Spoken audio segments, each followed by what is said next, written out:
जुआड़े देखिए सियाड़े सरगरम लोके मत सब्यस्त करने आहू रहिला मात्र किछि दिन। प्रति 5 वर्ष को थरे निर्वाचन आसी थाए आउ एही समय रे नेता मंत्री गाँव को जाई भोट भिक्षा करिवार चित्र देखा जाय थाए। हेले आज किछि चित्र अलगा जहाँकि पानी नहीं तो भोट नहीं।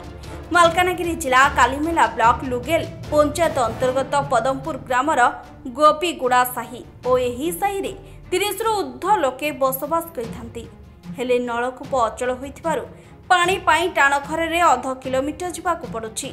आज को 4 मास हब ए असुविधार सम्मुखीन हेबाकु पड़ुछि एई ग्रामर ग्रामवासी को।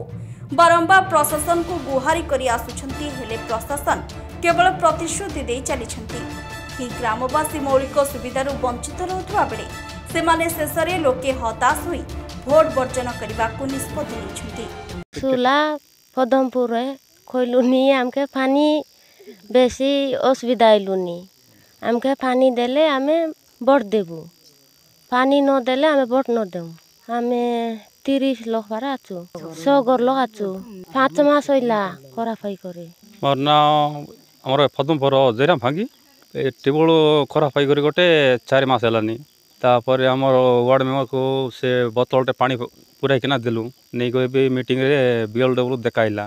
तापर सेटा को वाश कर देलो बोली कहला से भी गाड़ी रेडी खोला बोली कहला से पद गाड़ी पटाइनी जदि हमको पीवा पानी जदि बल नथियो बोले हम काई भोट देबु ना हमको रास्ता घाट नाय यार देखला बोल 4 मास टेबल खराब होइछि टेबल रिपेयर कर देल तो भोट देबु नले भोट देबु ना। पानी जाई कि गोटे आधा किलोमीटर रास्ता बाट जाउछु मां भौनी माने 2 थर 3 थर गल तांको केते कष्ट लागबो। आजिकल गरम दिन को संध्या सकाळ केते जगह आणबे टेबल 4 मास पड़ी कि एमती रही जाइछि तापर टेबल बनाई देले तो भोट देबु नले भोट देबु ना।